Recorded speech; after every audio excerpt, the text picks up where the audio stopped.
അസ്സലാമു അലൈക്കും. നമ്മുടെ ജീവിതത്തിൽ ചില സമയങ്ങൾ വളരെ പ്രത്യേകമാണ്. ഇശാ മഗ്‌രിബിന്റെ ഇടയിലുള്ള സമയം വളരെ ശ്രേഷ്ഠമുള്ളതാണ്.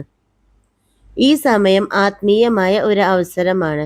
പക്ഷെ പലരും ഈ സമയം അനാവശ്യ കാര്യങ്ങളിൽ കളയുന്നുണ്ട്.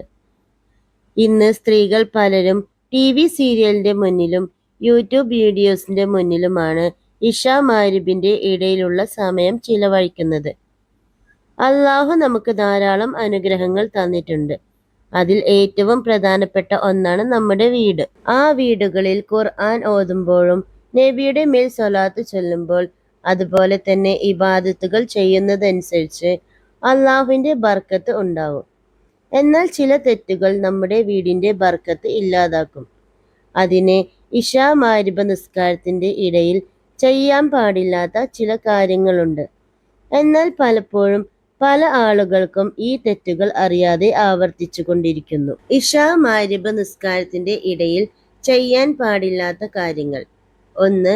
കുട്ടികളെ പുറത്ത് വിടരുത്. കുട്ടികളെ ഇശാ മഗ്‌രിബിന്റെ ഇടയിൽ പുറത്തേക്ക് വിടരുത്. ശൈത്താന്റെ ശർറ് ധാരാളം ഉണ്ടാകുന്ന സമയമാണത്. അതുകൊണ്ട് ചെറിയ മക്കളെ യാതൊരു കാരണവശാലും പുറത്തേക്ക് പറഞ്ഞയക്കരുത്. അത് നല്ലതല്ല. ഈ സമയം സുരക്ഷയ്ക്കും ആത്മീയപരമായും ശ്രദ്ധ വേണം. 2. നിസ്കാരം വൈകിപ്പിക്കരുത്. മഗ്‌രിബ് ഇശാ നിസ്കാരം ഒരിക്കലും വൈകിപ്പിക്കരുത്. കൃത്യമായി നിസ്കരിക്കുക. ഇല്ലെങ്കിൽ ആ വീടുകളിൽ ശൈത്താൻ കയറി വരും. ഒരിക്കലും ആ വീടുകളിൽ ബർക്കത്തുണ്ടാവില്ല. പുരുഷന്മാർ മഗ്‌രിബ് ഇശാ പള്ളികളിൽ പോയി നിസ്കരിക്കുക. സ്ത്രീകൾ വീട്ടിലിരുന്ന് കൃത്യമായി നിസ്കരിക്കുക. വൈകിക്കുന്നത് നല്ല ശീലമല്ല. 3.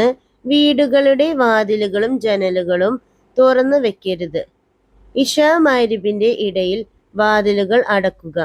വാതിലുകൾ അടക്കുന്ന സമയത്ത് ബിസ്മില്ലാഹി തവക്കൽതു അലല്ലാ ലാ ഹൗല വലാ ഖുവത ഇല്ലാ ബില്ലാ എന്ന് പറഞ്ഞുകൊണ്ട് അടക്കണം. നമ്മളെ വീട്ടിൽ വാതിൽ അടക്കുമ്പോഴും തുറക്കുമ്പോഴും ഈ ദിക്ർ ചൊല്ലൽ നല്ലതാണ്. 4. വളർത്തു മൃഗങ്ങളെ ഇശാ മഗ്‌രിബിന്റെ ഇടയിൽ പുറത്ത് വിടരുത്. വളർത്തു മൃഗങ്ങളെ മഗ്‌രിബിന്റെ മുന്നേ തന്നെ അതിന്റെ കൂട്ടിൽ കയറ്റുക. 5. വഴക്കുകളും തർക്കങ്ങളും ഒഴിവാക്കുക. മഗ്‌രിബ് ഇശാന്റെ ഇടയിലുള്ള സമയം കുടുംബത്തോടൊപ്പം സമാധാനത്തോടെ ചിലവഴിക്കുക. ആ സമയങ്ങളിൽ വഴക്കുകളും മറ്റ് സംസാരങ്ങളും ഒഴിവാക്കുക. 6. ഇശാ മഗ്‌രിബിന്റെ ഇടയിൽ വീടുകളിൽ ദിക്ർ, സ്വലാത്ത്, ഖുർആൻ പാരായണം എന്നിവ ഉപേക്ഷിക്കരുത്. ആ സമയം വീടുകളിൽ ദിക്റുകളും ഖുർആൻ പാരായണവും പരിശീലിക്കുക. ഓരോ ദിവസവും ഒരു പേജെങ്കിലും ഖുർആൻ ഓതാൻ ശ്രദ്ധിക്കുക. നമ്മുടെ കുട്ടികളെയും മറ്റു കുടുംബാംഗങ്ങളെയും ഉപദേശിക്കുക. കുട്ടികളോട് മഗ്‌രിബിന് ശേഷം യാസീൻ ഓതാൻ പറയുക. അല്ലാഹുവിന്റെ ബർക്കത്ത് ഇറങ്ങുന്ന സമയമാണ് മഗ്‌രിബ് ഇശാന്റെ ഇടയിലുള്ള സമയം. അത് ഒരിക്കലും നമ്മൾ നഷ്ടപ്പെടുത്തി കളയരുത്. ഇശാ മഗ്‌രിബിന്റെ സമയത്ത് കുട്ടികളെ കൊണ്ട് ഇബാദത്ത് ചെയ്യിപ്പിക്കാനും ദിക്റുകൾ, സ്വലാത്തുകൾ എന്നിവ ചൊല്ലിക്കാനും മാതാപിതാക്കൾ പ്രത്യേകം ശ്രദ്ധിക്കണം. 7. സമയം വെറുതെ കളയരുത്. മഗ്‌രിബ് ഇശാന്റെ ഇടയിലുള്ള സമയം ഫോണ്, ടിവി എന്നിവയിൽ സമയം കളയുന്നതിന് പകരം നല്ല കാര്യങ്ങളിൽ സമയം ചെലവഴിക്കുക. ആ സമയം അല്ലാഹുവിന് വേണ്ടി ഇബാദത്ത് ചെയ്യാൻ മാറ്റിവെക്കുക. 8. ഇരുട്ടിൽ ഇരിക്കരുത്. മഗ്‌രിബ് ഇശാന്റെ ഇടയിലുള്ള സമയം പൂർണ്ണമായി ഇരുട്ടിൽ ഇരിക്കുന്നത് ഒഴിവാക്കുക. ചെറിയ വെളിച്ചമെങ്കിലും ഉണ്ടാക്കുക. 9. അനാവശ്യമായി പുറത്തു സഞ്ചരിക്കാതിരിക്കുക.